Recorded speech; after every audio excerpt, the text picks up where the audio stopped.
We will get rolling here. So I will call to order the School Board meeting for the School District of Milton for Monday, May 23rd.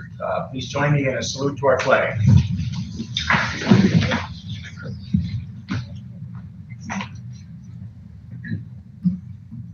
I pledge allegiance to the flag of the United States of America and to the republic for which it stands, one nation, under God, indivisible, with liberty and justice for all.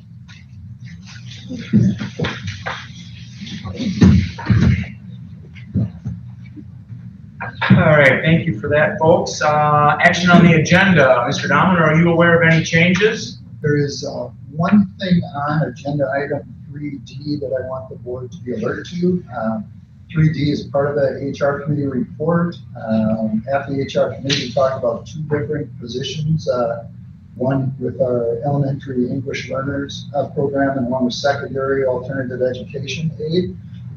We have removed the EL learner option for tonight because we're looking at some different possibilities with that, and we may bring something back at a later date. But when we get to that agenda, we didn't change the memo, and in the memo, it's split up separately between those two positions. Okay, with that caveat, then I need approval of the agenda as we see it. So moved. Second. Thank you. Motion from Rick, seconded by John to approve our agenda. All in favor, say aye. Aye. And opposed? Thank you. Action on the minutes from our previous meeting. I would move to approve the minutes from the regular meeting held on May 9th, 2022, as presented. Second. Thank you, Mr. Dave. Second. Shelley, I'm sorry, I couldn't hear. Questions on the minutes at all? I see none. All in favor of approval signify with aye. Aye. And opposed? Thank you. And the vouchers are in board docs also. I'll make a motion to approve general checking account vouchers totaling $957,674.09 as presented. I'll second that. Thank you. Motion from Mike, seconded by Rick, as you just heard, to approve our general checking account vouchers. Are there any questions related to those? I hear none. All in favor of approval signify with aye. Aye. And opposed? Thank you. The vouchers are approved. Student council report appears next, and it appears that they are busy studying. So we will not have any students tonight. We will eagerly look forward to visiting with them next chance we get. Public comment is next. And we have one speaker signed up. And I think you all know the drill. So I will welcome Sarah Durand to the podium.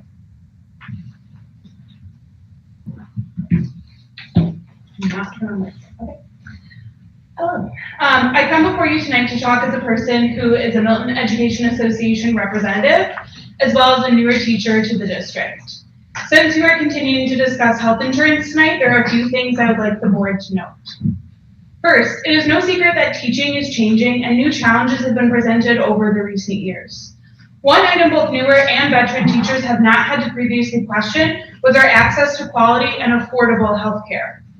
Sitting through the last board meeting, we heard the word consumerism, and many have taken that to mean that we are only to use our health insurance in a dire situation.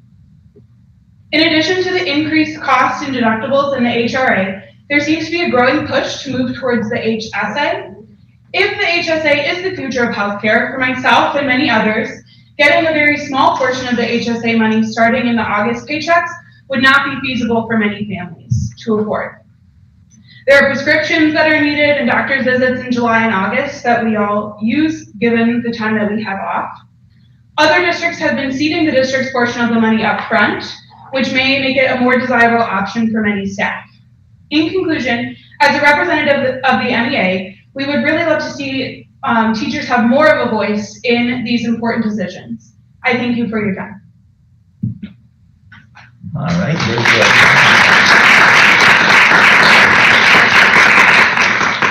Thank you for that. And that was the only speaker that we had signed up. So we will move past public comment to two on the agenda, a superintendent update, and that is Mr. Dahman with Red Hawk highlights.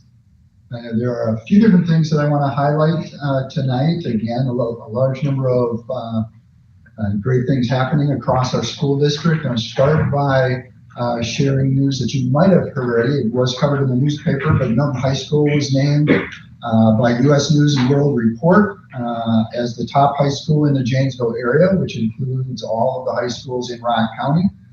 Over 17,800 high schools are evaluated yearly by U.S. News and World Report, and their ranking is based on graduation rate, AP course participation, and college and career readiness of graduates. So this outstanding honor is a testament of the high achievement and high quality of education at Milton High School and across our district, and kudos to our staff and students for that great honor.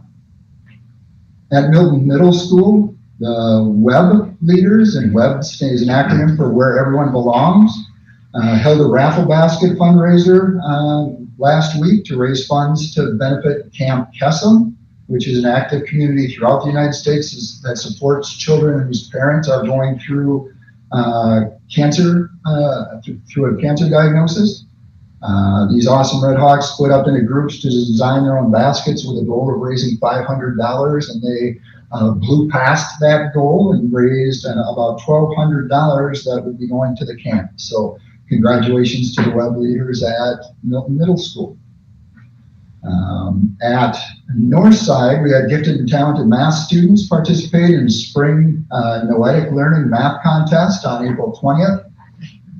Over 31,000 students from 700 schools across the U.S. were asked to solve 20 complex multi-step problems. Congratulations to our top scorers who won at each grade level, earned National Honor Roll for being in the top 10% across the entire country. So we have first names of these students. In grade 4, Luke M. In 5th grade, Isaiah C. And in 6th grade, Braden D. We're in the top percent nationally on this event. And then we also had a number of students at each grade level earn National Honorable Mention for being in the top 50% of these students across the country on this test. So 26 6th graders, 16 5th graders, and 10 4th graders also were named Honorable Mention National. So congratulations to the Northside Math crew. At Milton West, our reading interventionists and elementary educators make it a priority that every student learns to read, write, and feel happy at school. At Milton West, our Emergent Reader program received funding from the Milton Community Fund to purchase books designed specifically for emerging readers at Milton West. So congratulations for the group who put that proposal together. And then we have 2 staff members who earned Milton Community Awards and will be honored coming up. Principal Sarah Stuckey and Communications and Safety Coordinator Carrie Kleba received Milton Community Awards for their respective contributions to the city of Milton. They are among 10 groups and individuals that will be honored at a community picnic this coming Thursday. So congratulations to Sarah and Carrie. And then the last thing is just that today being a Monday, our professional learning communities in each of our schools are putting finishing touches on examining student data and planning for next year, on closing out this year and getting ready for next year.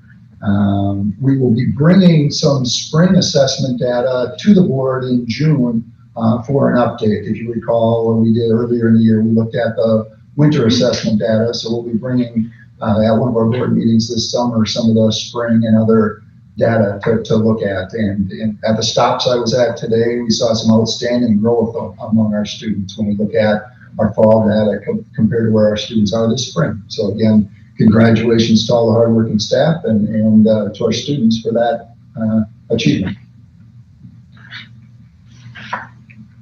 Any questions for Rich? If not, thank you. Always good to hear all the fun and exciting things going on in our district. Moving on to 3 is our HR committee report, and Mr. Brick chairs that for us, so I will let him walk us through what the committee has been working on. Okay, thank you, Joe. First item on the agenda is discussion and possible action on the 2022-23 Gain Health Insurance Plans and Flexible Spending Account, FSA Medical. The HR committee met last week on May 19th to continue our health insurance conversation for the 22-23 year and review some of the discussion from our last board meeting. The 2022-23 deemed health insurance plans and flexible spending account memo in board docs is a follow-up to our conversations that we've had in April and May with the HR committee and with the benefits advisory group, along with discussions with Al Yeager from USI, the district's insurance consultant. Al is here again this evening to help answer questions that board members may still have about the health insurance information that has been shared. It's important to remember that when we make considerations on insurance offerings, it's important to remember that employee needs will vary. Information has been prepared for tonight based on the discussion at the last board meeting and discussion from the HR committee, and Rich is going to share some of that with us. Kim, if you want to go ahead and open up the PowerPoint, we're going to start with that. And we've been discussing our financial situation and insurance topics for the past few months. The goal of tonight's presentation is to provide a summary of that information with the inclusion of the $250 payment that was discussed at the last board meeting on May 9th. So if you want to go ahead to that first slide. So the first slide here is a review of information that the board saw back in February, but it highlights both for next year and the coming 2 years our projected revenue and expenditures. And you can see if you look across the revenue line, on the top it has our current budget of the $47,655,688. And when we talk about projected flat revenues over the upcoming years, you can see projections of less than 1% increases over the next 2 years, and then a slight decrease the following year in revenues. That's the lack of growth in the projected revenues is tied to a couple different things. The legislature has frozen the revenue limit until or unless they take action to increase that. We're projecting that is not going to increase until we learn otherwise from them. And then our slight decrease in enrollment has an impact on our revenues in the coming years. So those things are tied into that flat revenue. And as we've been talking about, the expenditures side of the ledger doesn't match that, and in large part because we have a number of fixed costs that we know are going to go up over the next few years. And because of that, you can see on the bottom line that deficit is expected to be, based on next year's projections, about $785,000, and then an additional a little bit over $700,000 the following year, and an additional about $1.1 million the year after that. And you can see as that accumulates over the 3 years, an anticipated or projected deficit of about $2.6 million. We are taking some steps to address that because we do have a responsibility to have a balanced budget. So we've been working on utilizing and talking about utilizing some of our one-time funds for the upcoming year to help balance the budget with that projected $780,000 deficit. But we also know that that's not a long-term strategy that we can utilize because those are one-time funds.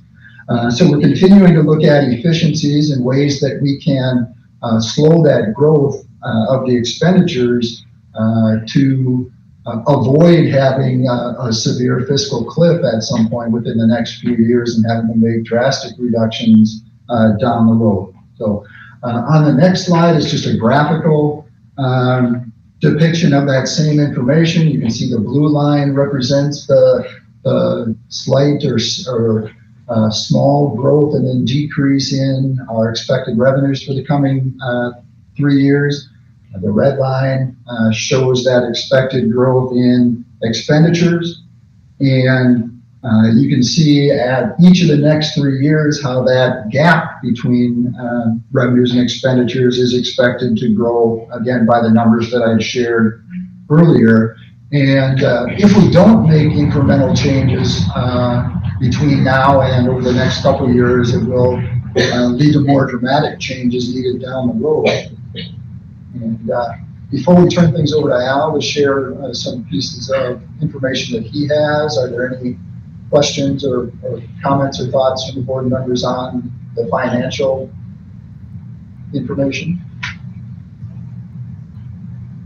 And if not, I'll turn things over to Al, and we can always circle back to that if there are questions on it too. So, Al. Thank you. So what you see on the screen with the slide mainly it's covering, it speaks to a little bit of the past, relatively recent past. In July of 2020, it's been discussed how, there was consolidation to one health plan, and in that consolidation, there was more market pressure, competition, and you saw the 2% decrease when we consolidated, and as well as 2021, we had a zero rate increase. We did offer the HSA or introduce the HSA plan at that time. July of 2022, right now we're experiencing a 3.9% increase. We're experiencing the cap. Our claims are pushing it higher and higher. And we would expect, based on the claim levels, the next year's cap would also be experienced based on how the trend is happening, what's happening with the trend with the 6.9% cap. So July of 24, there is no cap. So the last cap that's right now in place is July of 23. So the takeaway really is by having the provider consolidation certainly delayed the need to have any increases in any of the deductibles. Next slide speaks to a national hospital report, which is done by Kaufman Hall.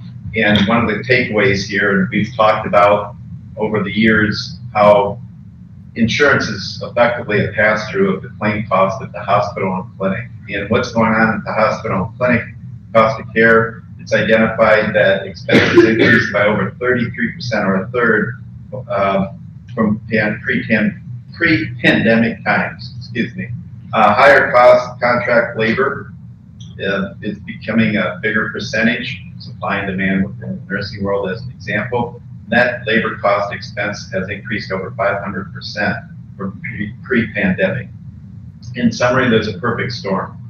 Hospitals charging more, perfect storm of expense, volume, and revenue pressures from the hospitals and clinics. So those are some key takeaways, which, when you look at it from a finding standpoint, maintaining our plan, our HRA plan as it stands, is really, it makes it not sustainable if we simply pass cost increases through insurance premiums.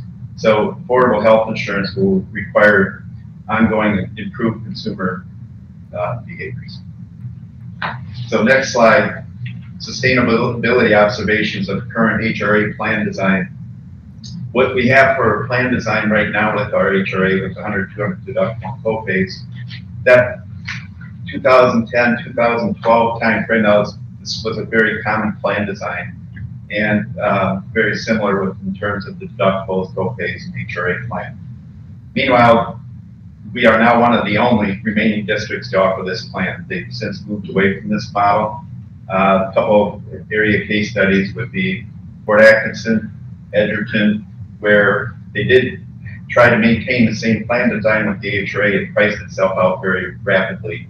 Now there are a couple of districts that were able to maintain an HRA as we speak, but they adjusted the plan designs significantly.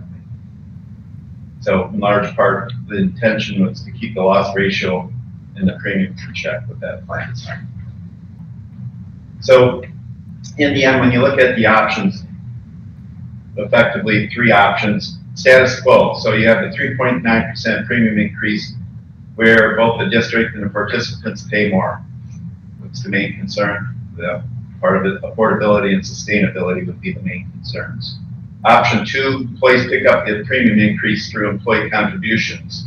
Affordability and sustainability concerns would still be the case. It would just be exponentially faster that you'd be getting rid of the HRA as an option. And then lastly, plan design change in the deductible, prescription copays to promote the education and consumerism, which we've spoken to in prior meetings mitigates affordability and sustainability concerns.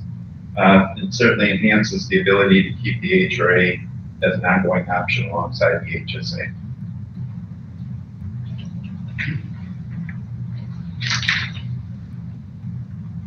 On the next slide, it highlights three different situations: our current situation, what's proposed, and what that proposed option would be with the one-time relief for the 22-23 year.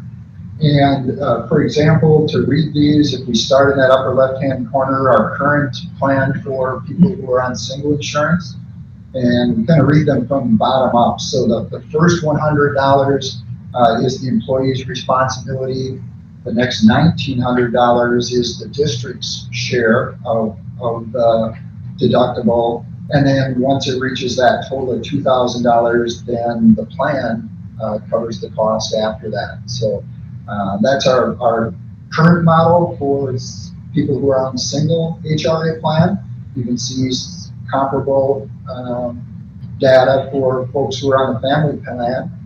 In the proposed section, the proposal would be that the district pays 76% of that deductible, and the employee's share is 24%. So the first $600 would be the employee's share, the next $1,900 is the district share, for that total of $2,500 in the total deductible. And for the one-time relief for the first year, or for folks on a single plan, the employee share would be at $350, and then the district's portion would kick in and pay the remaining 86% of the deductible. And then once it gets that total deductible of $2,500, then the plan would take over. And similarly on the family, I won't go through the examples on the family, but it provides that information based on a question that came up during the HR committee. And then the last slide is just the recommendation is to implement the plan design changes as presented in the memo. So the memo is also in board docs, and we'll pull that up in just a moment. Offer medical flex spending option. It wouldn't be available for people who are on the HSA because it's not allowed, but for folks who aren't on the HSA, they can take part in the medical flex spending option, and consider providing 1-year relief to those that meet the deductible by adjusting the HRA contribution amount by $250 for the coming year. And again, the information in the box kind of details what those totals would look like. And on the bottom of the box, a question came up at the last board meeting on what the approximate cost for that $250 per enrollee would be.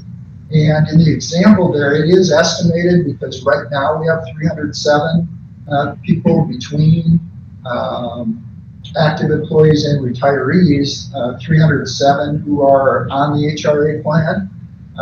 So that estimate of $76,750 would be dependent on what that number would turn out in the coming year. There may be some who are leaving the district or coming into the district could change that number, and also folks who choose to move from the HRA plan to the HSA plan or to not utilize the insurance could impact that number. So we'll know more on where that number lands once the open enrollment period has been completed. So, Chris, if you want, do you want to walk through anything on the memo before we, or anything to highlight on the memo? Absolutely. If the board approves these recommendations, you'll see towards the bottom of the memo, the open enrollment period. We would be looking at starting that open enrollment period tomorrow and continuing that through June 7th. And we've made some internal shifts at the district office level to be able to accommodate changes on applications that employees submit throughout that period of time, and then getting them to Dean ASAP, and also making sure we take them into account for the June 30th payroll as well. Chris, question on FSA accounts. Does the district offer dependent care FSAs? We do. So just clarifying for everybody, if you have a dependent care FSA, whether you're in the HRA or the HSA, doesn't matter. You can still participate in remote plans with dependent care FSA. Okay. Yeah. And the nuance with our diversified benefit services dependent, flex dependent care, that plan year starts on September 1 and goes through August 31st, which is a little bit different than our current health insurance plan, which starts on July 1 and goes through June 30. So if the board were to approve the addition of the flex, there's going to be 2 months that would not be covered underneath that flex medical plan. But going forward, you would be able to allocate 12 months as long as that flex medical is in place. What's the reason for going from point of service to HMO? What's the savings there? Why do they need to do that if they take the HSA?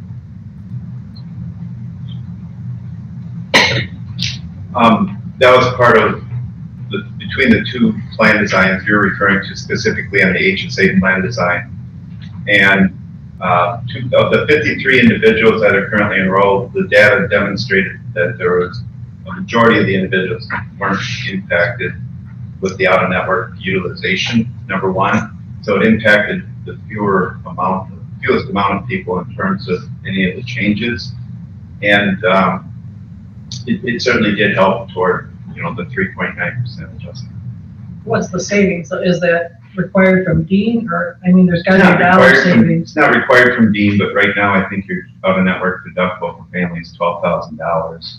So the amount of utilization, you still offer an HRA alongside of it.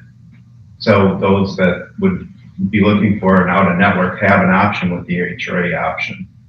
But if we end up having to go to the HSA, you're going to have 300 some people on the HSA. So then that's going to increase, correct, the number of people that might be a problem for. If you were to get to that stage, I would say that the whole idea behind the combination of changes is to mitigate that from happening. Yeah, I clicked through a couple of the screens in the attachments, and when people talk about being out of network, one of the concerns people have is they have a student who goes to school out of the area, or they're traveling and get sick while on vacation, and clicking through the Dean screens, if I read them right, those are not the out of network issues. Those are covered. Correct. As long as you essentially make arrangements for go to the urgent care or whatever kind of stuff. The out of network doesn't include those items. Am I paraphrasing that correct? You are accurate. Okay. Is there I was thinking you brought up last time, there's issues with using HSA dollars for dependent children who are not 26 yet. Are they not allowed to use HSA dollars for their premiums or for something with them? So they're over 18 but under 26. I was thinking there was something that was said about being able to use premium dollars from HSA. Chris is saying that. So if you're individuals that cannot be deemed a tax dependent, you cannot utilize the HSA dollars for it.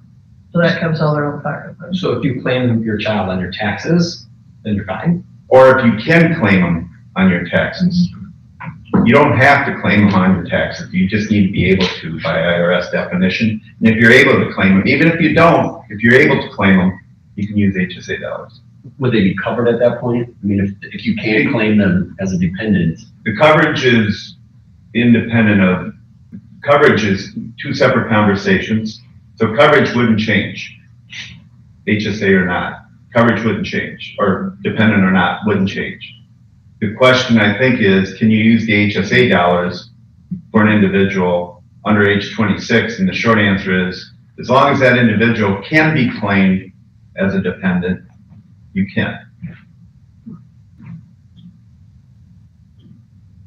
Yeah, we talked a little bit at the HR meeting about the possibility of changing the HR plan so that the employee pays some, then they stop while the district contributes, and then the employee pays again later on. Can you talk a little bit about that? Splitting the difference kind of a thing? Yeah.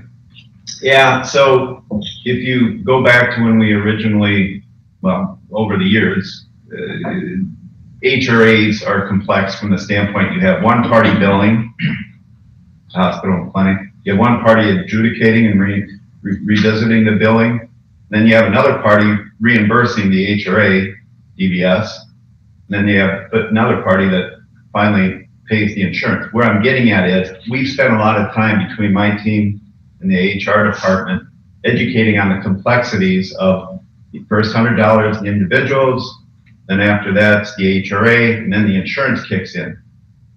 Where I'm going with this is, if you were to split the difference, we've had some instances that employers have done it. Usually it's for a much higher amount of deductible before you start splitting. But if you have, the amount of confusion and complexity just exponentially gets higher, and complexity, confusion don't play well with understanding and consumerism. So it becomes a pretty prohibitive, scenario.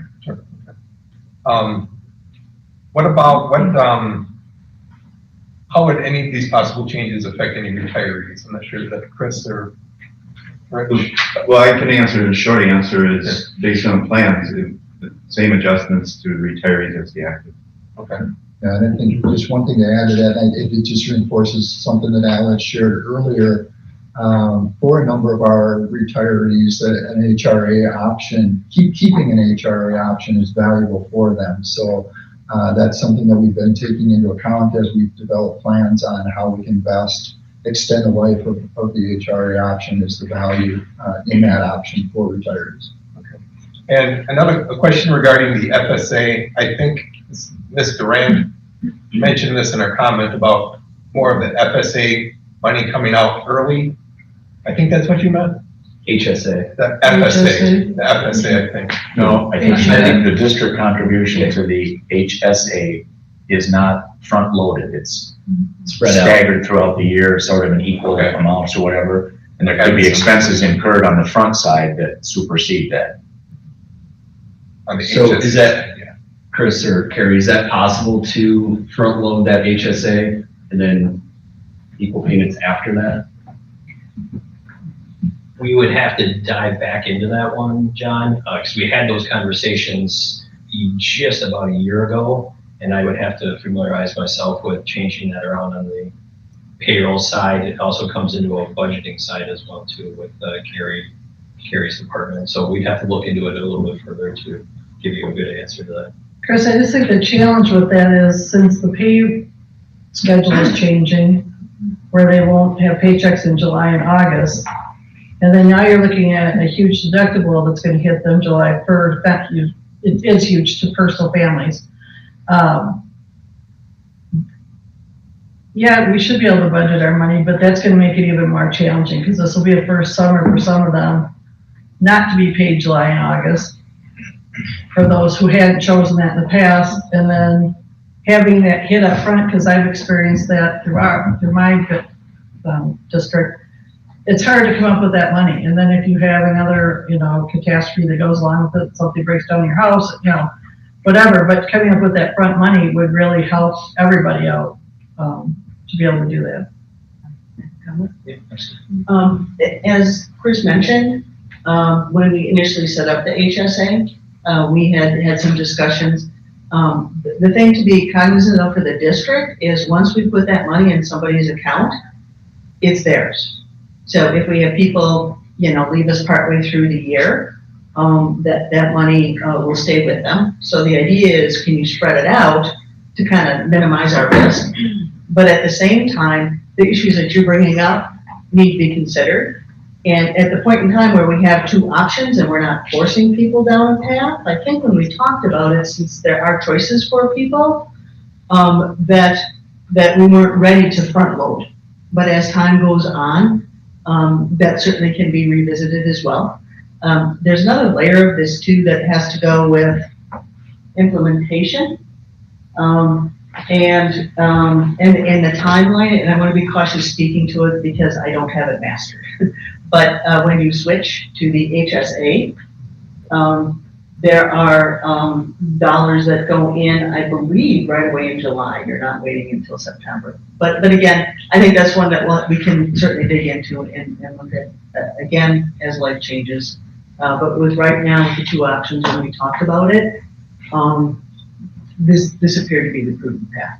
Well, and again, this is our first year, so it'll be difficult to save between now and July 1st if they need to save that money, especially people that go paycheck to paycheck. So it's only a 2-month span that they're gonna have to come up with $1,200 if they have to use that right away.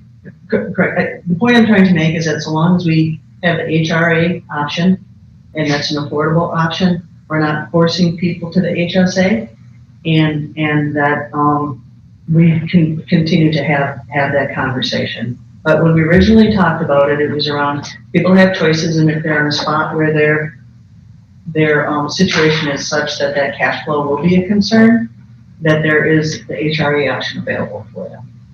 Not, like I said, not saying that we can't look into it, but I would suggest that we spend some time and look at it for the next year rather than trying to do it the day before open enrollment. Rick, did the HR committee get any input from benefits advisory for staff or anyone else since our last board meeting?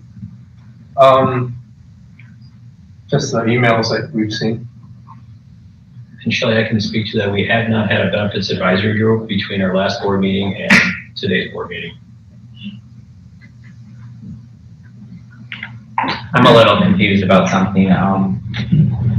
I heard the words incremental changes being used tonight, but what I see is that if you're a family, if you have family insurance and you're the insurance carrier, you're still going to have a $750 increase, which doesn't seem very incremental to me.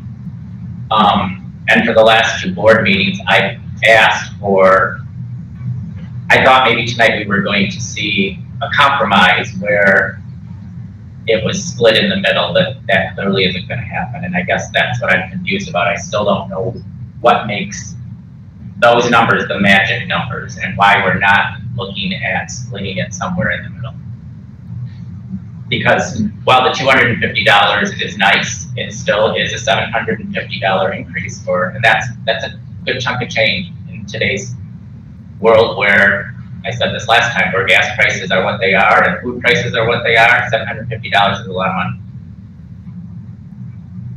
Okay, a couple things that I can share. A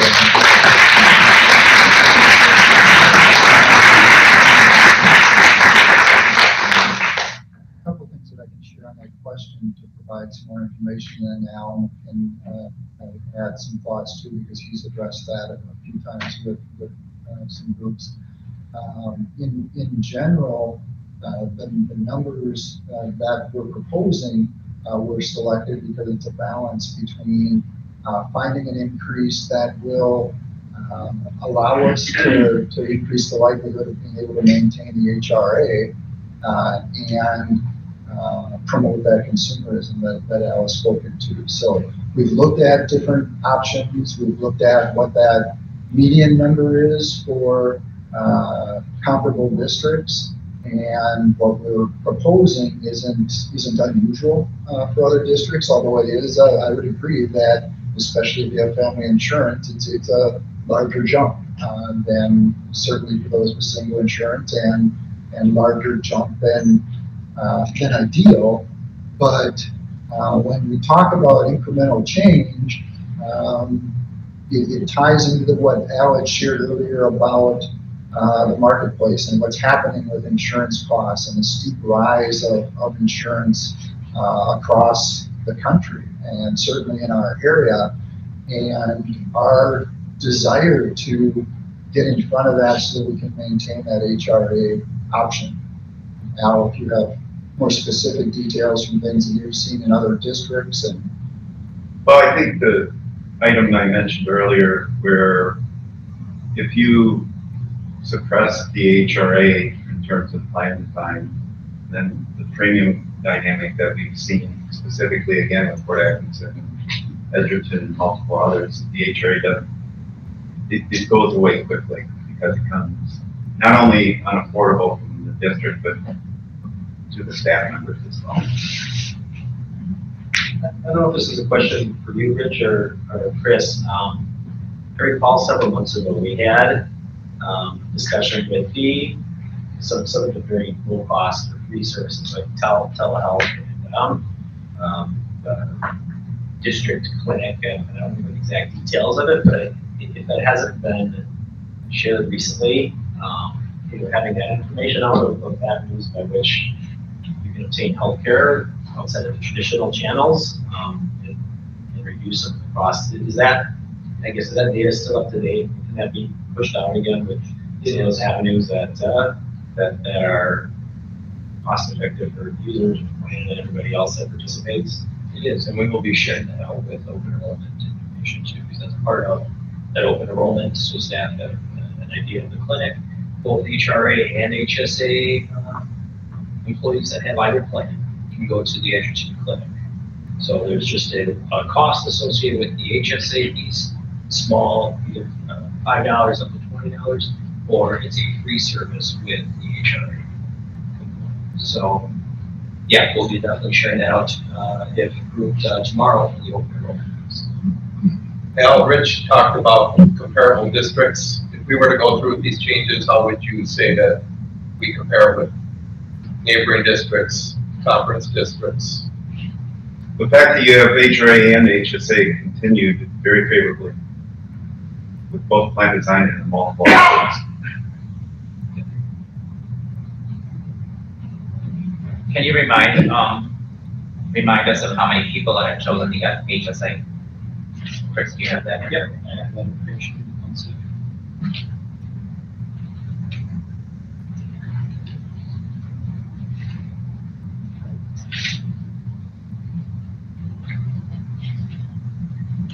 We are looking at 53 staff members, approximately the beginning of this calendar year. So in January, about 53 people, employees, single and family, have chosen the HSA. Thank you.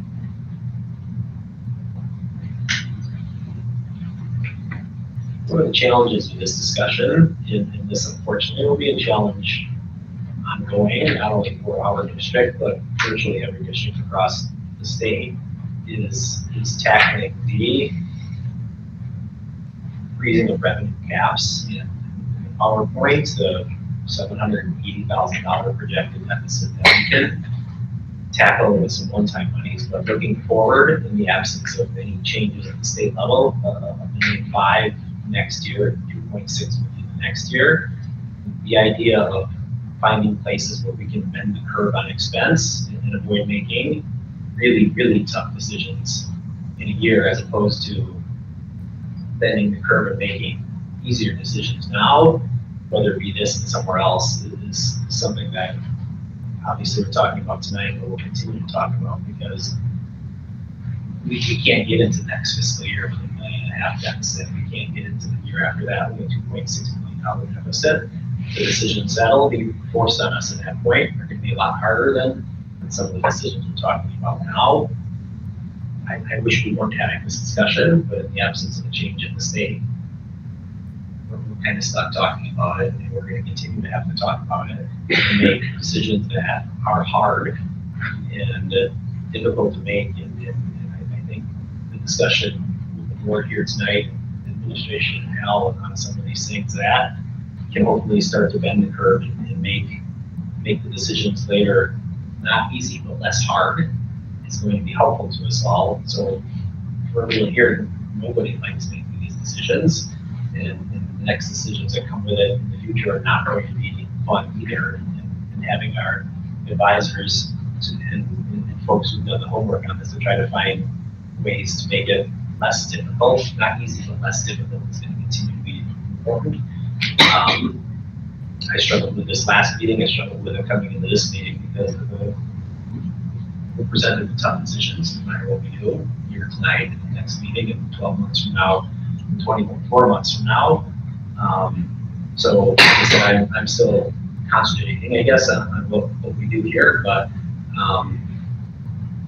doing nothing makes the future much harder than doing something, whatever that is today, and finding a way to make the future less difficult is in our best interest. And I don't claim to have the answer, but know that whatever decision we make has to have that in mind. And hopefully what we arrive at tonight is helpful in some way. It makes this board next year not have quite as hard of a decision to make until the state decides to make some changes at their level, but that's not happening in the next 12 months. So what we decide tonight is hopefully a happy medium, if you will, of trying to find a way of being sustainable, avoiding a fiscal cliff next year or the year after, and yet providing competitive and quality benefits for those who participate in it. More of a comment than a question, but thinking out loud, thinking big picture of it with this and the other decisions that lie before us. I was in favor of this 2 weeks ago, so obviously I am again this evening. I think it's important that we're still able to offer the two plans, the HRA and the HSA, with a very small increase in our premiums.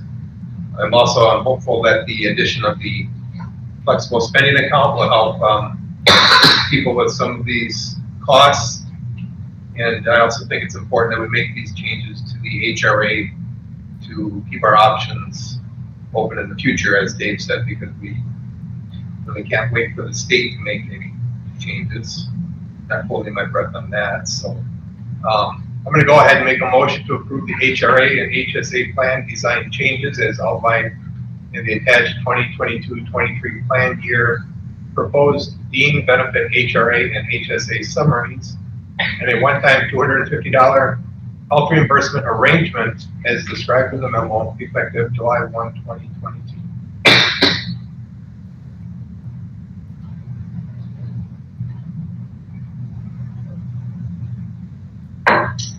I had a question. Go ahead. The idea of front-loading HSA, is it feasible this year or something we don't want to do? I mean, I think that's a big difference and would help a lot of people, a lot of staff in the next couple of weeks.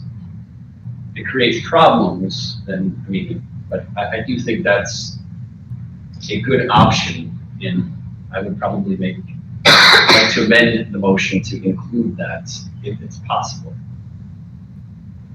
John, are you thinking front loading a percentage of what one would receive, or are you suggesting all of it up front or A percentage. So whatever the amount is, call it $1,500, and then spread out the rest over the next 20 payments or.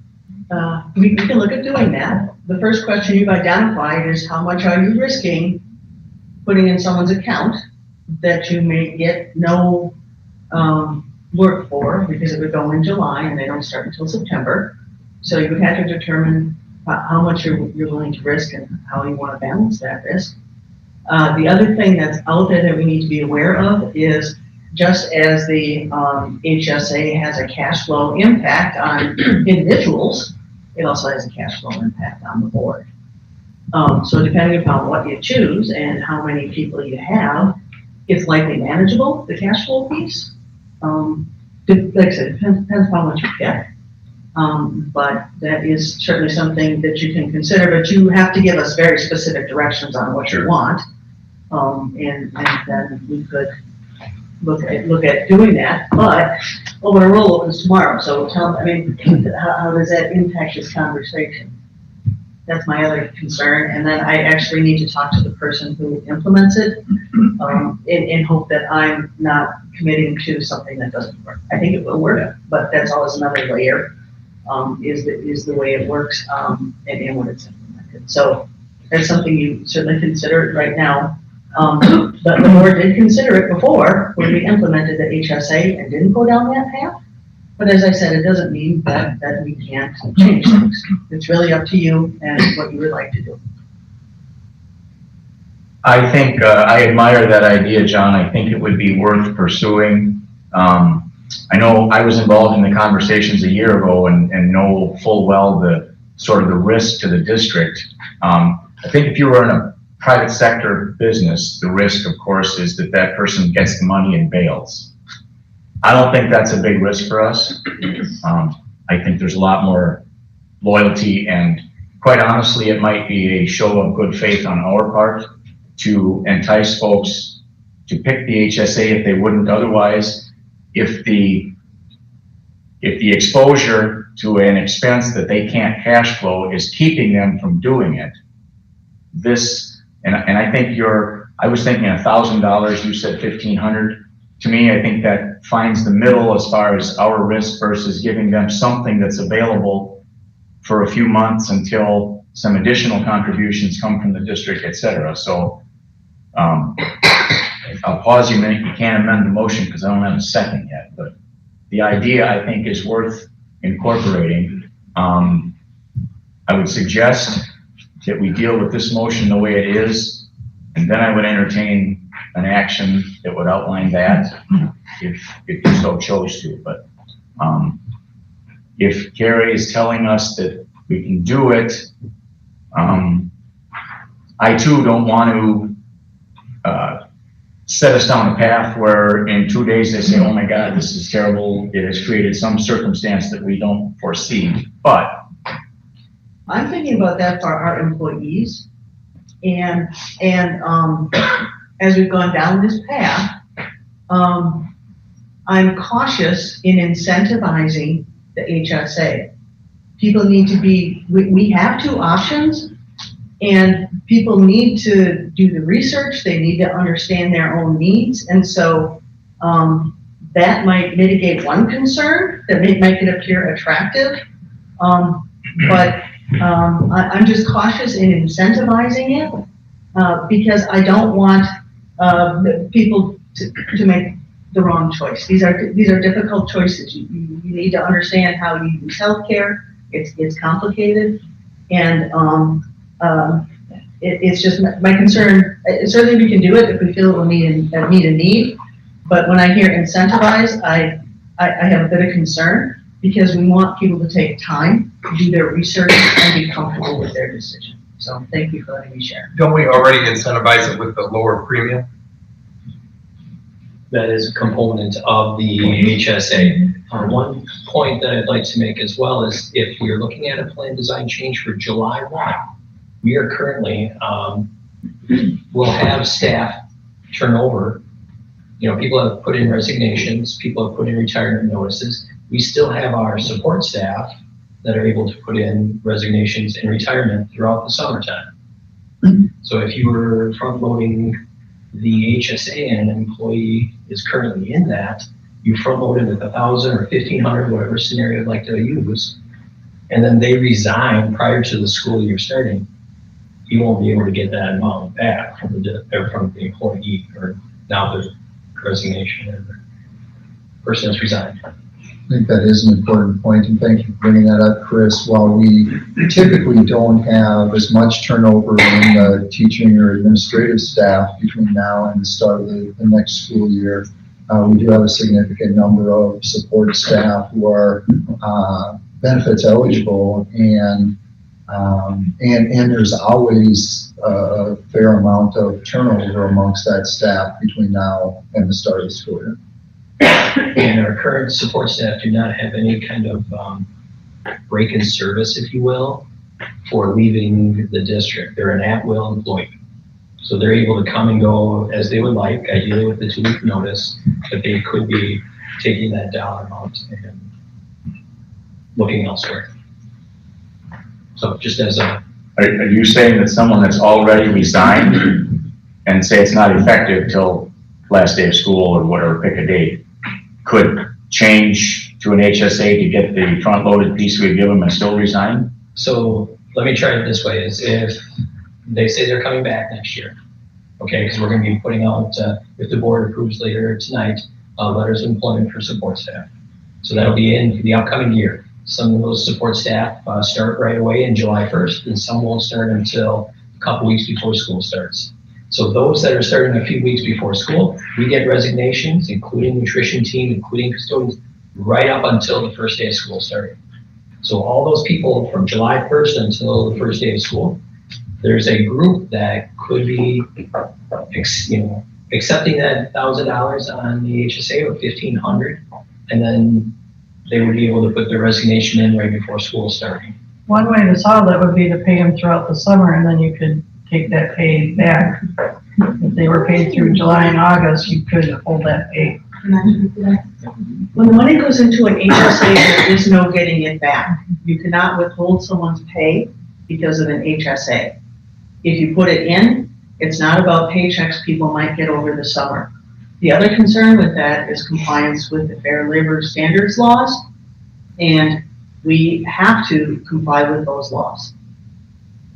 So we can't withhold people's pay, and it's a compliance issue. But the thing with the HSA, as I said on the front end, is it's the individual's bank account. The money's out the door. And again, we can assume that risk if you want to. We just need to be mindful and aware of what that risk is. Do we control that payment structure? I mean, instead of doing one big payment up front, could we do 2 or 3 little bigger payments so that we can mitigate that first payment risk? Yes. I mean, we control it, right? Well, right now, it's aligned with the, it's aligned with the payrolls. It's Okay. aligned with the payroll. So if you are a year-round person and your first payroll is in July, then you can get getting money in on July 15th and July 30th. If you're a school year employee, their first payroll is August 30th. But I do believe there's a nuance to it that in the year that you transition, there is the ability to make contributions for some money before that August 30th. So I think the more we talk about this, the more complex this gets and the more nuances there are. And it might be worthwhile to take our time and explore this so that we're confident in our answers or the board is confident. Okay. And I'd like to add too, John, to that point is that the board, just like Carrie and Rich have said, you make that decision if you'd like. We just have to be very specific because if we're rolling out open enrollment tomorrow, the staff are going to want to know if they're switching to an HSA, how much they're going to be getting at any given payroll, at any given time throughout the year.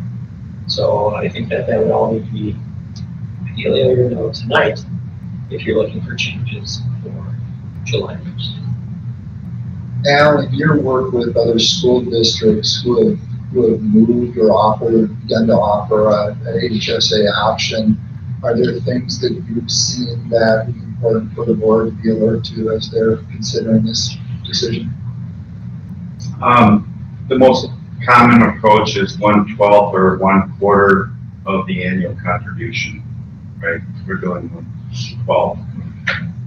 There's some that, the next most common would be 1/4, so each quarter, or 1/4 each quarter, given the contribution as such. It gets real rare to be a bigger lump sum than that after that. Now, what about, are you familiar with, say someone has a bill with Dean, and, they can't pay it all at once. I mean, is Dean able to work with people, set up payment plans? So the short answer on that is if it's a medical bill, I'm a living example where when my daughter was in high school, she tore a ligament in her knee in between the emergency room visit, the surgery, and the procedures. I didn't have the money for the deductible in my HSA. However, I set up a payment program that ultimately each month when I receive my HSA contribution or my contribution portion, I paid half of that toward their bill, and they agreed to that payment structure. So if it's a medical bill, they'll accommodate. Most every experience I've seen, health systems will accommodate. Where it becomes a little trickier, of course, can be in the prescription category.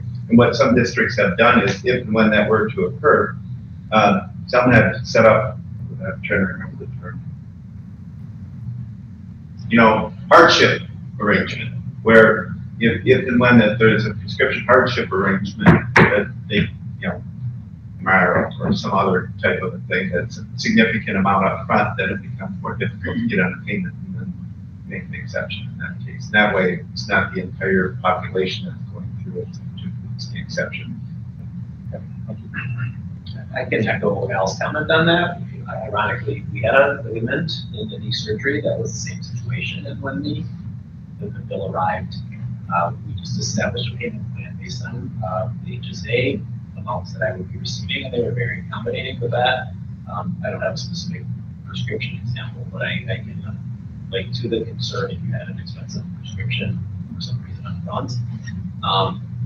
John, I like your idea, but us making policy that needs to be turned into procedure in a matter of minutes, I think is beyond challenging. And I think if we tackle, if we were to look at this the next plan year, well before we get to this meeting next year, where those types of questions can be addressed in a way of, here's an idea, how would we turn this into procedure and implement it and communicate it so people have a chance to think about it and go through the what ifs of it.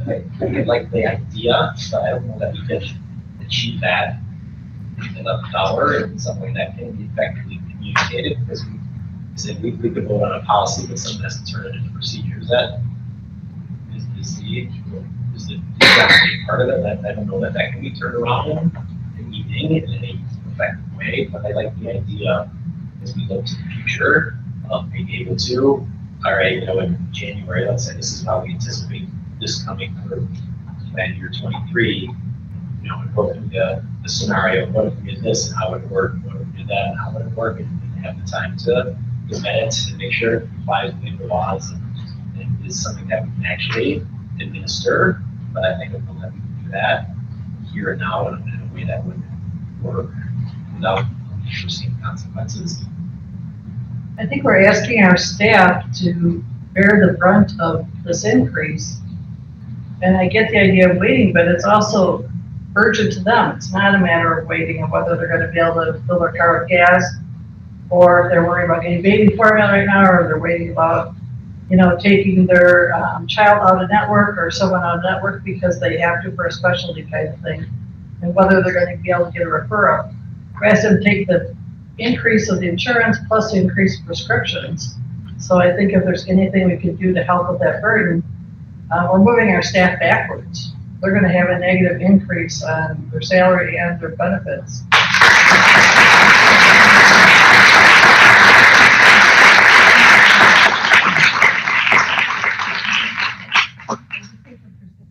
Look at health situation, and like Michael said, come into a middle somewhere here. Shelley, can I speak to a comment you made about the prescriptions? The HRA is still going through with or being proposed, they would still cover those tiers up to 50% of that. Then tying it back to Rick's comments at May 9th for you, and Al also confirming that as well, that there are those coupons available for those prescription drugs that are at that final tier. The HRA will be in place to help with up to 50% of that, depending on what that dollar is.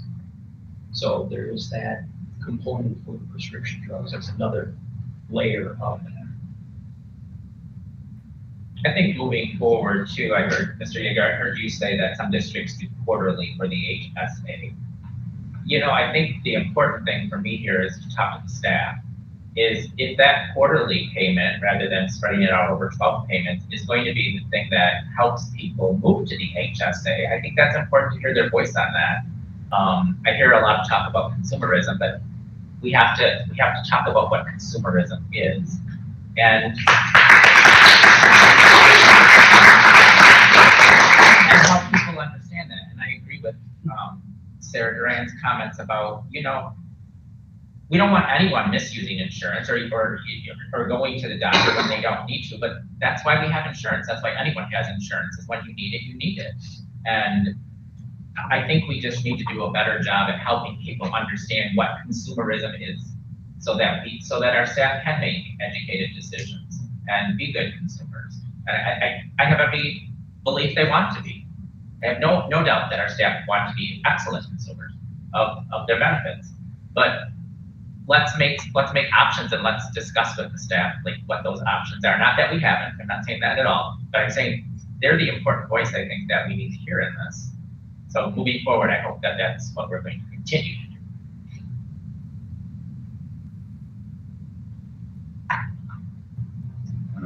We have a motion on the floor, but we do not have a motion on the floor. We have a motion proposed that we cannot consider unless we get a second.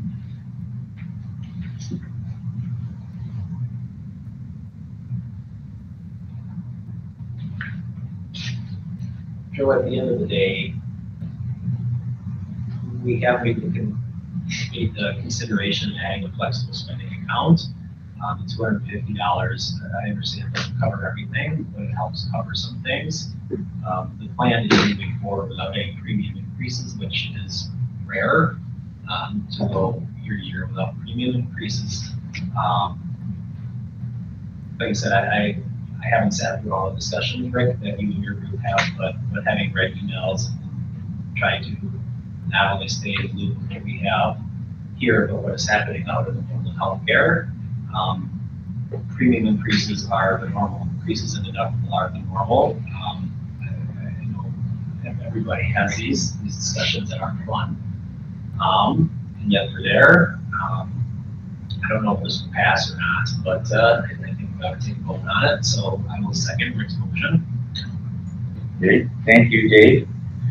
So on a motion from Rick that I'll reread, because it's been a while, Rick and seconded by Dave, move to approve the HRA and HSA plan design changes as outlined in the attached 2022-2023 plan year proposed deemed benefit HRA and HSA summaries, and a one-time $250 health reimbursement arrangement as described in the memo, effective July 1st, 2022. Now, with that properly moved and seconded, it is on the floor for debate. Does anyone else have any comments for the proposed motion? I guess I hear none. Before we vote, I will share my comments. I know folks want to know that. I guess I feel pretty much the way that Dave outlined earlier. This is not a popular thing to talk about, not an easy thing. We certainly recognize it's a personal thing for all of the staff that are involved here. It is, in my estimation, the least painful way to move forward. If we keep our head down and a year from now Al says we have a 19% premium increase looking at us, which is real because it's happening in lots of neighbor districts, then this discussion gets way different. And it's not $750 per person, it's probably $2,200 or some number that becomes very hard. And as far as the burden entirely on the staff, that's not true. The district paying a large portion of premiums and deductibles, we bear the cost no matter how it gets, sifted out. So we are in this together and we certainly want to be.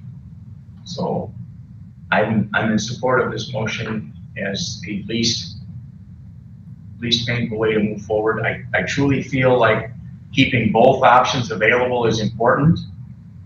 And these changes, with the research that's been done, is the way to keep the HRA viable. And I think that's important. The HSA piece, it is what it is. And if folks are inclined to choose that option, we want that to be a choice also. So I want both of these options to stay viable. I think these changes are the way to keep that in effect. Anyone else's comments? I'll just briefly kind of echo that same thought, Joe. We're going to reach a point where, again, that HRA isn't viable if we don't do something. And being a part of the HR committee, I've been sitting through all of these meetings, and I think we're trying desperately to find some kind of compromise, both a compromise for the district and the money that we're spending on premiums. And again, we're trying our best to balance the things that we're faced with, along with obviously the needs of the staff. And again, I guess I appreciate all of the other efforts that have been that have been made, and certainly, there's been some comments made apparently that, again, the HR committee or perhaps administration isn't listening to staff and isn't hearing staff. And again, I don't feel, at least the knowledge that I have, I don't feel that that is the case. So I'm actually going to go ahead and support the motion as well. I do support the motion. We are taking some of the cost share by adding the $250 to the one-time payment. We added the FSA, which was at a request of some of the staff, so that's good. I do think, Technically, John, we need to take other action to add that. That's not part of this motion. gotcha. Gotcha. We can Technically, theoretically do that. yes, okay. So then, I know it's been talked about, but our motion on the table doesn't address that specific point. Yes, okay. So I do like where we're at with that motion. I would like to, and you can correct me if I'm wrong, but is this where I would amend the motion to? You can offer an amendment if you would like. I would like to offer an amendment to the motion that's on the floor to include a front-end payment on the HSA of, do you need a specific dollar number? We do, but we're gonna have some real specificity for the folks to implement it. Well, I just have one quick question as you go there, John. As Al mentioned earlier, can you do the 1/4 instead? Because that makes more sense in my mind. Well, especially when you look at single versus family. And So, again, just the risk is less, and again, I think it's a simpler, it's just a simpler way to make the amendment. Gina, just one quick thing too.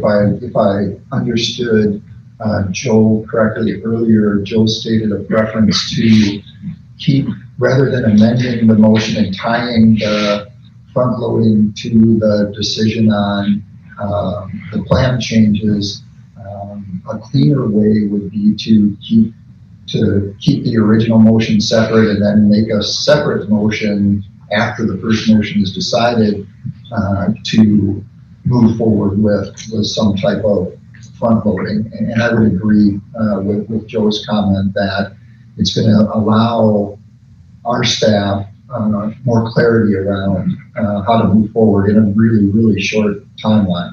I see Chris raising his hand. Yeah, one more component to add to that, and just chatting with Carrie briefly, this would be replacing what we currently have. We wouldn't be able to offer a smorgasbord of options for 3 or 4 different types. We'd be looking at one option. Of the payment you're talking about. Correct. Absolutely. Yes, I think All staff will be treated the same. Yes. And it will be uniform, and we just have to find out how to do it. So, but I'm confident that we can work with Deborah and payroll and get it figured out. So one thing that will be on the shoulders of the participant to make sure they're not doing is over contributing them if we do this, which is outside the scope of this, but if you over contribute to your HSA, there's tax ramifications. So it doesn't affect what might be not motion here, but if someone does receive that, should that come to pass, making sure you're not over contributing, which is an HR discussion, or again, just looking out into the universe of healthcare, but that someone hasn't inadvertently set themselves up for that. That is a real concern, and that is a very valid concern. Because we've had conversations with staff trying to maximize the IRS maximum contributions, and staff get really close to that limit, and as soon as they go over, that's where they can get dinged by the IRS. So it's a very valid, very real concern. So when the two are tied to payroll, it makes it easier to predict. The other layer of this is that limit is, I think, is based on a calendar year, not a school year. It is. So we can go quarterly. We just need to be cognizant that the predictability to see the pattern, identify the pattern, and not over contribute. We're going to separate the two now. So that calculation is going to look different for individuals. Now it's kind of easier because you can look at your contributions and align them with district share and my share, and then do the calculation. So that would be an education piece that I didn't even think of at the time. That's a good point. Thanks for bringing that up. Yes, thanks. Again, it's in our, it just makes things more complicated, but it's not that we can't do that. So are they made aware of these maximums at open enrollment time then, or? They are, and we also share that information out too regularly through the school year. Once the IRS regs are known, I believe they were just made for next year, so it's all based on that calendar year. They were just made maybe a month ago. So like Carrie mentioned, you're gonna have July through December underneath the current calendar year, and then we look at January through June underneath another calendar year for IRS. So would you be comfortable withdrawing your amendment? I will And we'll withdraw. deal with that on a separate line. Thank you. Okay, with that piece clarified then, we have a motion and a second on the floor. Anyone else comment before we proceed to vote? Would you like a roll call? Please. Indeed, we can do that. Hearing that, we will proceed to vote, and I will start on my left, just as a matter of chance, with Shelley. No. Motion on the floor is a no. Jennifer? Yes. Rick? Yes. Joe is a yes. Mike? No. John? Yes. And Dave? Yes. By my count, that's 5-2, the motion passes. Thank you, folks. We are not done with the HR business, so we will move to item B on Rick's report. Actually, we have something left on item. Oh, I'm A. sorry. I moved to the addition of the flexible spending account, medical, so I will make a motion to approve the addition of flexible spending account medical as outlined above, effective July 1, 2022. I'll second that. Okay, motion from Rick, seconded by Jennifer, as you heard, to approve the addition of a flex spending account medical as outlined above. Discussion on that motion. I see none, and I will ask for a voice vote. All in favor of approval signify with aye. Aye. And opposed? Thank you, that clearly passes. Now we can move to B. What do we want to do this, Do you want, Is this where I would do it? it would probably be appropriate here, we can do it. Yeah, before we move topic, we better do it here. Good, thank you. Before I make the motion, does anybody have thoughts on how we would set this up? Quarterly payments? Quarterly or half, if you did like July, October, and then the remainder in January. They don't need their deductible in April, they needed it back in July. So by spending it all the way out to April, that is kind of a mute point. One way or another, the For intent most is to people. put it in for paycheck, right? I'm not clear if we're doing a one-time payment or if we're, the proposal here is to something radically different. I would have envisioned if we do a one-time thing, and that's different than if we radically change the way this is proposed to be done, which I don't administer these things, but I do that to be an administrative nightmare. Feel free to comment. You want to think about If it? you're comfortable, go ahead. All right, I'm gonna try this. I'm gonna try to address that concern. Please feel free to jump in, Carrie, or Al, or Rich. You're gonna be, if you're saying quarterly payments, the quarters, looking at July, October, we'd be looking at January, and then again, April. I would ask that you assign it to do it quarterly and let us work with payroll. Then we're gonna obviously target, payment as soon in July. I would If that's where you wanna that. go. Cause that gives us enough. If you just say quarterly, and we'll figure it out, that yes, that's generally the way quarters work. I just don't wanna commit to the first payroll or the second payroll or the first, or a certain date. Because it may be that right after we're running with payroll, I'm not sure about this, but we might just run it and do it as a standalone and move it quarterly. But we need time to have that conversation and find out, what is most efficient for the people that are processing it and the consequences. So I would encourage you to just tell us quarterly without getting too specific, and then we can work on those details. And when we go to work on it, if I end up in a very different place, I'll be back, but I don't anticipate that's going to be. We'll bring that conversation back to the HR committee and then to the board. Just one comment prior to the vote. I do see some value in this, but the board has to be comfortable with the risk. There's almost a certainty that there will be people who will be paid in July, if that first payment is in July, who will, for a wide variety of reasons, not through any intent to take that money and run, but there will be people who will get that payment who will not be with us, definitely not for the full school year, and almost certainly not even at the start of the school year, because the extent of turnover. So to quantify that, correct me if I'm wrong, on the HSA, the district's contribution on the family is the highest number. The family deductible is $6,000. We are contributing $5,500. So split into quarters is 2750, 1375.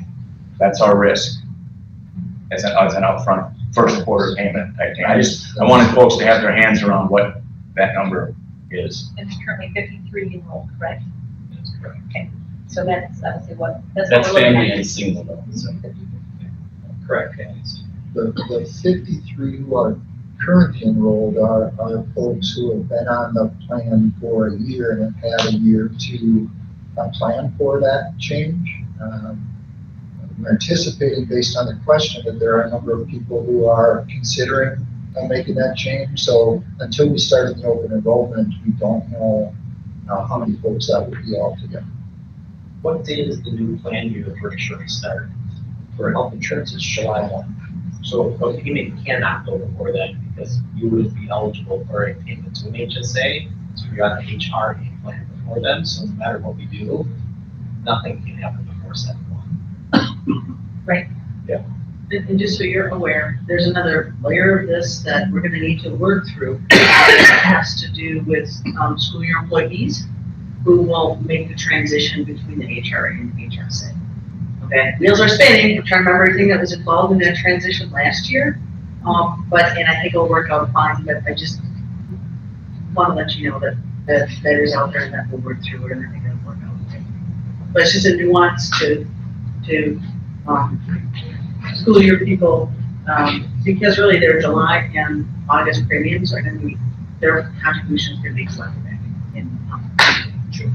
So, anyway, I just wanna be forthright and that I guess we get to figure it out, but don't have it all figured out, but we'll work on it, and quarterly would be the best or easiest way for us to try and figure it out. Okay, so we'll talk about this at the HR committee level. Still need to make a motion. Still need to make a motion. Okay, all right. So before I do, sorry for the 11th hour change here, but It's not 59, Jeff. I'll make a motion to front load the HSA participants by making quarterly payments starting July 1st. Does that work the way he said that? And Kim, did you get I'm that? not sure I'd say front Front load, just okay. saying that we're the payments to be cleaner. Okay, yeah, well, let's take the word front load out of there, that's in specific, unspecific. And maybe let's not tie it to July 1. Let's tie it to starting in July of 2022. Yeah, I was hoping you just leave it at quarterly. For the plan year, sure, but for the plan For year. the plan year, and then I can go work with my staff and find out what this looks Yeah, like. I'm just concerned, I'm gonna stand here and say, yes, we can, but I'm gonna go back and probably not the one July little 1. piece of how the details work that I'm missing, so, yeah, I put quarterly for the plan year. Thank you. Okay, I'll second that. Wait, Okay. can you read what is the motion? So we took out front load, right? So would it be, Employer contributions to the HSA will be made on a quarterly basis? yeah, to the HSA plan will be made at a quarterly basis for the plan year, for the 22-23 plan year. Are you okay with that? I'm good with that. Does that capture what you're trying to do? Okay. So a motion from John, seconded by Jennifer, and I'll have Kim kind of read it back to us if you can, or I can paraphrase it, but. Yeah, tell me. Employer contributions shall be made on a quarterly basis.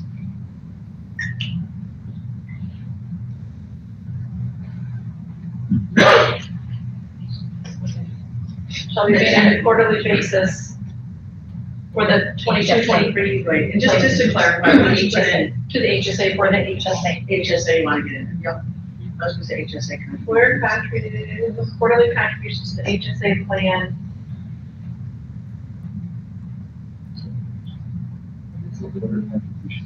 HSA plan will be made at a quarterly. Okay. Plan. Okay, that's our motion on the floor. Are we clear? Can we just read it verbatim?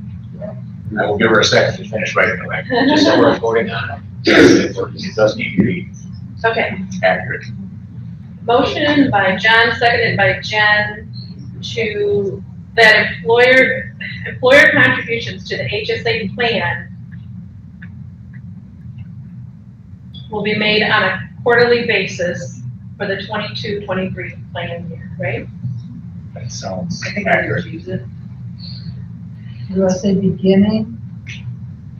22, 23, what did you say? The plan. For the 22-23 plan. Oh, Original motion from John, is that accurate? Does that capture what you're trying to do? It is. yes. Okay. All right. Questions on that? Again, I would just like to see us do our due diligence about seeing if this is going to make a difference, talking to, I mean, we're voting on something we really don't know if it's gonna make any difference. And so I think it would be in our best interest to talk to staff and see if this is going to make an interest before we vote on it, but that's just me. And that might mean we don't vote on it this year, but if we're doing this because it's going to encourage more people to go to the HSA, we don't even know that that's going to happen. So, because we haven't had these discussions, and so that's just why I'm saying that. But like, just, if they do make that change, at least we're doing something to help them offset that initial expense. We're doing something. If they don't, they don't, but if they do, we're doing something. That, I guess that's my motive behind making sure that we're doing something for them. Because the feedback we got was, I had to go over the summer with no HSA balance, though I may incur some healthcare costs. And based on John's additional motion, this addresses that. Well, To and your it point, addresses Shelley's. We're doing something. And it addresses Shelley's concerns a little bit, again, about those high prescription costs, if that were to be the case right from the get-go, if they're making the switch to the HSA. And I think as we project forward, if this were to pass this next year, do we incur some losses? You know, is there a significant number of people who quit right after doing this? Because that That's is the risk we're taking. the risk that we're taking, and we need to recognize when we make this decision. Next year, should we make this decision?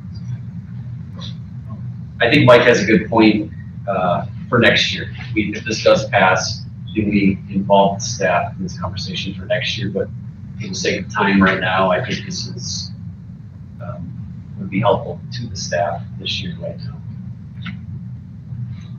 I mean, I would agree. I don't think this wouldn't make anyone not choose to move to FSA if they were otherwise inclined. I did say it would.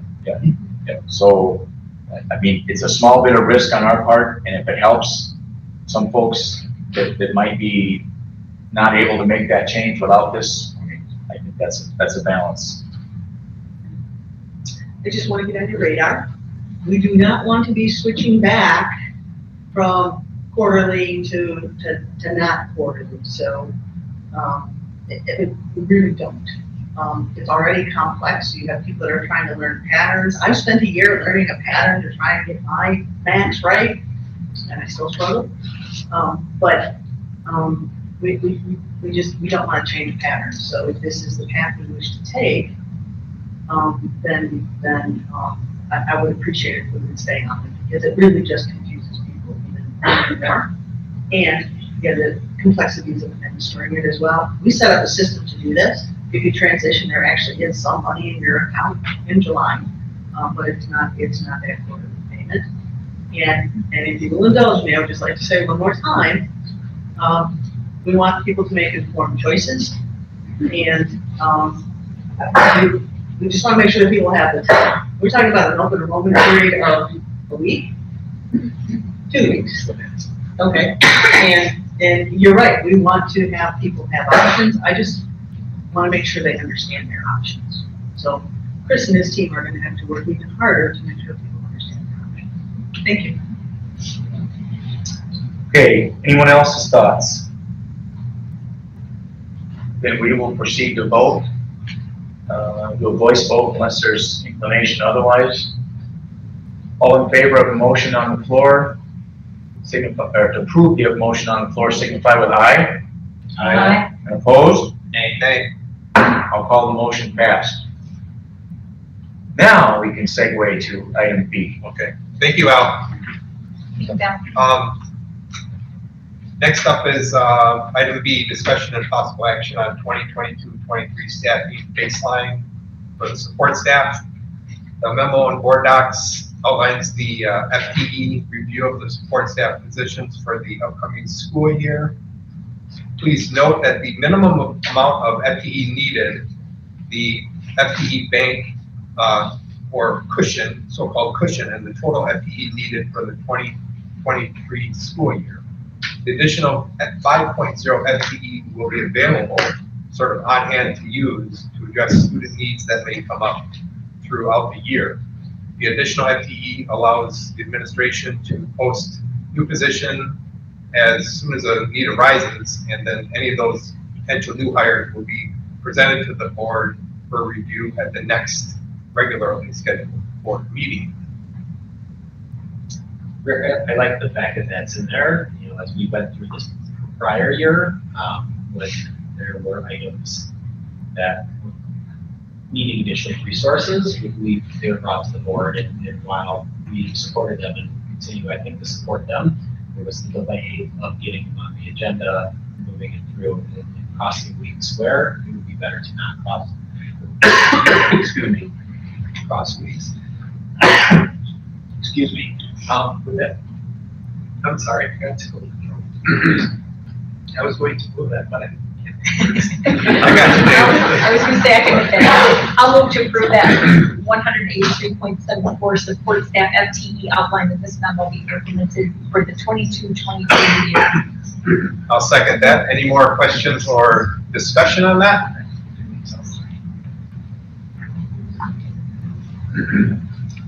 Then with that motion on the floor, all in favor of approval signify with aye. Aye. Opposed?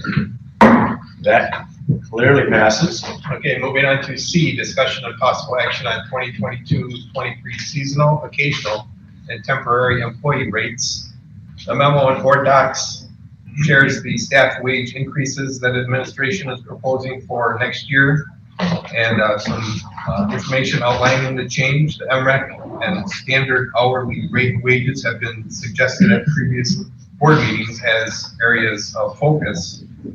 The rates outlined on the spreadsheet are effective for July 1, with the exception of the standard hourly rate. The standard hourly rate will be effective for June 13th, 2022, to include staff, curriculum, and inspection work following the conclusion of the 2021-22 school year.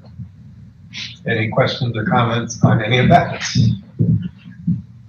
I do have a question, Rick, just on what you just said. So summer school teaching staff are going to start out at 25 or below 25, and then on July 1st go up to 25. 3 years ago, we changed the summer school rate to segregate it from the SHR. So 3 years ago, we identified that as $25 an hour. So this is strictly curriculum and development work that we're suggesting a proposal to $25 an hour from, if you think back to like Act 10 time where it was reduced to 20. Thank you. So the summer school teaching rate would stay at the $25 an hour that it is now. Thank you. No other questions? I'll move to approve the seasonal, occasional and temporary employee rates as presented for the 2022-2023 year. I'll second that. Okay, motion from Jennifer, seconded by Dave, as you just heard, to approve our seasonal, occasional, and temporary employee rates. Questions on that? Just one more really quick thing on that, and it's listed in the document, but that $25 change for curriculum development would be effective June 13th, because we'll have some curriculum work that will start in June and carry over in July, and rather than having them give one pay rate for the initial part of their work and have it change, we will start that on June 13th. And we know there isn't any beginning before June 13th. And the curriculum work. Thank you.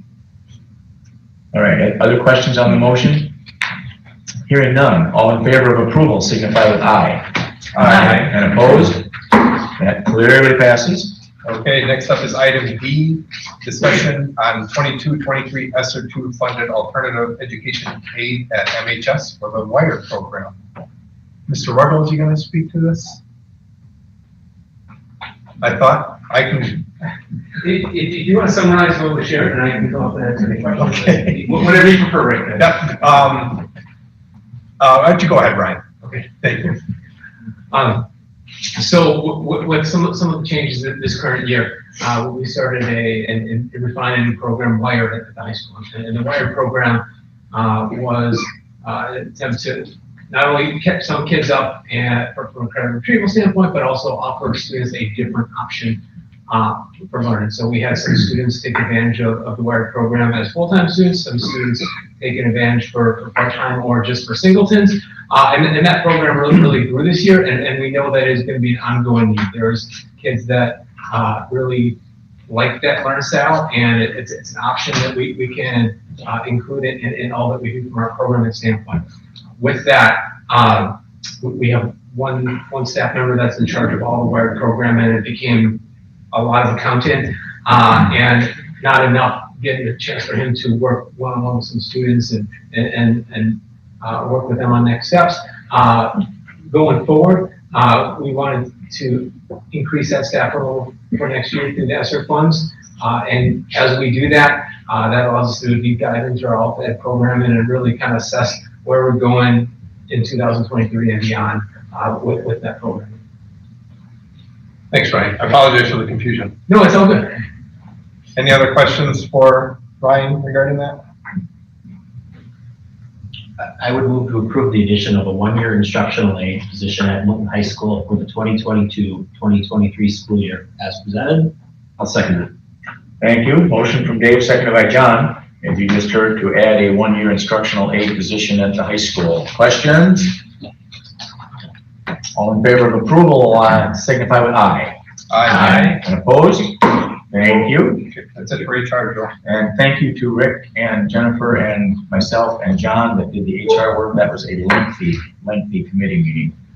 New business. Item 4, letter A, is discussion and possible action on 22-23 CISA 2 annual contract. Ms. Susan is making her way up to give us the background of that.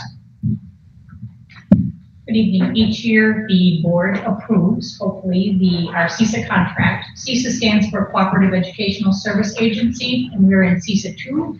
CISA 2 has about 70 school districts that pool their resources, and there are 12 CISAs in the state. This report, although it's given by me, Student Services, there are other people who utilize the services. There's a chart that talks about each of those services and a little bit of an explanation as well as the cost. For the most part, these costs are predictable. The one exception is those that are associated with special education services. The Professional Resource Center is kind of like a lending library that has resources for curriculum instruction as well as technology. And we use that with the students with disabilities who want to try out some devices prior to us purchasing them to see if they actually work.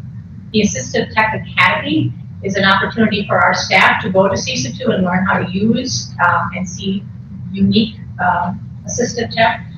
Educational audiology, this is providing services for our students with hearing impairments. It's not based on the number of students, it's based on the amount of services that each of those students need.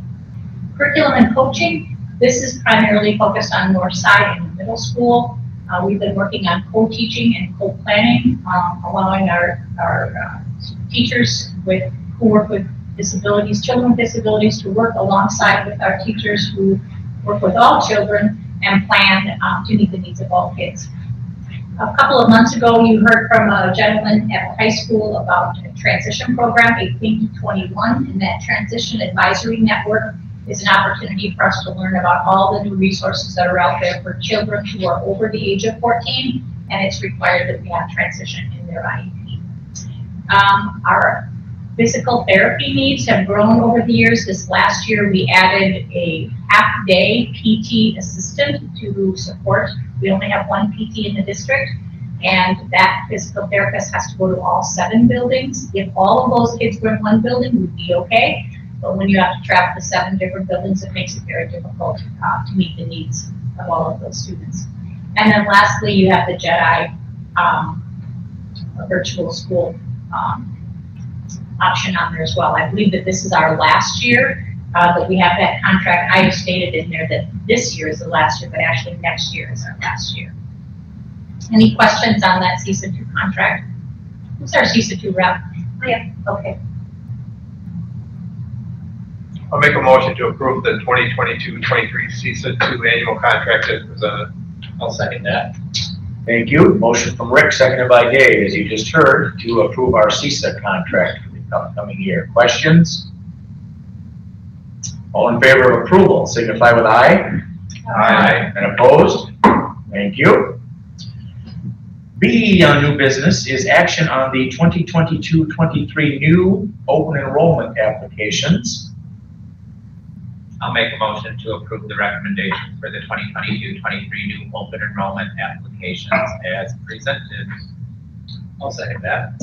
Thank you. Motion from Mike, seconded by Dave, to approve our open enrollment 2022-23 open enrollment apps as presented. Questions on that? All in favor of approval, signify with aye. Aye. And opposed? That clearly passes. And we have moved up to miscellaneous. A is our staffing report attached for your folks in board docs. I'll make a motion to approve the staffing report as presented. I'll second that. Thank you. Motion from Rick, seconded by Dave, to approve the staffing report. Questions? All in favor of approval, signify with aye. Aye. And opposed? That is approved. Gifts and donations. I would move to approve the gifts and donations with gratitude. Second. Motion from Dave, seconded by Jennifer, to approve our gifts and donations with the gratitude of the district. Questions on any of those? I hear none. Signify for approval with a sign of aye. Aye. And opposed? Thank you to the generous donors in our community. And we have moved up to meeting dates. The next regularly scheduled board meeting is on Monday, June 13th, here in the GDC at 6:30. We have a couple committee meetings already scheduled on Wednesday, May 25th. So 2 days from now, we have an HR committee negotiations session. That's at 4:30 on Wednesday, May 25th. We have a policy committee scheduled for June 9th at 3 p.m. Both of those meetings will be here. I sent out an email earlier today to the board with some possible dates for a summer series of sessions on strategic planning work. So when you get a chance, please reply to Kim with your availability on those dates that were listed. If we don't find board members' availability on those dates, then we may need to look at doing that after one of our regularly scheduled board meetings, but that gets to be a long evening too. And then we need to schedule a finance committee meeting for some time between the next 2 board meetings. So the next board meeting is on the 13th of June. to finance committee sometime between the 14th and the 22nd, if possible. And if the finance committee would like to look at calendars right now and see if we can get that filled in. Mike, if we start with you, do you have a? Tell me those dates again, please, Rich. Starting on the 14th through the 22nd. And that's to get it in between those two board meetings and be able to bring things to the board meeting on the 27th.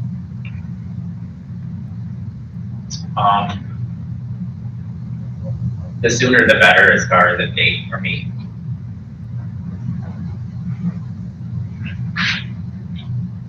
So we know we're gonna meet on the 13th, We have a meeting. normal board meeting on the board 13th, meeting is on the 13th. so right on the heels of that, After that, so- Tuesday, or Wednesday, that means. Tuesday works better than Wednesday, if that's okay with. Is there a time of day that works best? The one thing we have scheduled on both the 14th and 15th is our admin team is doing afternoons from noon until 4, doing some end of year wrap up and planning for the coming year. So our full admin team is not available from noon until 4 on those 2 days, but mornings might work or after 4. If we allow an hour, is that sufficient, would you guess? Carrie, is an hour enough time for that finance committee meeting? Again, what we're gonna be doing, and I'm really working prepared, so the closer to that Friday meeting, the better, is the budget that we're gonna look at, preliminary adoption for the annual. Okay. So an hour is likely enough, but I'm gonna use as much time as you did. Yes, you will. And more questions you ask, the longer the meeting goes. I can target now. What I was suggesting is if we bumped up to 11 o'clock to get in front of the administrator commitment. And I can do 11 and I can do sooner than 11 if that provides some comfort on the 14th. So you're really okay. I can do any time in the morning. Let's go with 10:30 on Tuesday the 14th. Does that work for you guys? Give us an hour to just a little over if we need to, and then the administrators can be freed up at noon. That works for me. That works. 10:30 to 14. Please send out an email reminder so I find it. That was it for committee meetings, upcoming meetings. Okay. Then we have an executive session scheduled, and possibly we are returning to open if we have any action items that arise out of that discussion. So I would entertain a motion to go into executive session pursuant to Wisconsin statutes 19.85, sub 1, sub C, considering employment, promotion, compensation, or performance evaluation data of any public employee over which the governmental body has jurisdiction or exercises responsibility.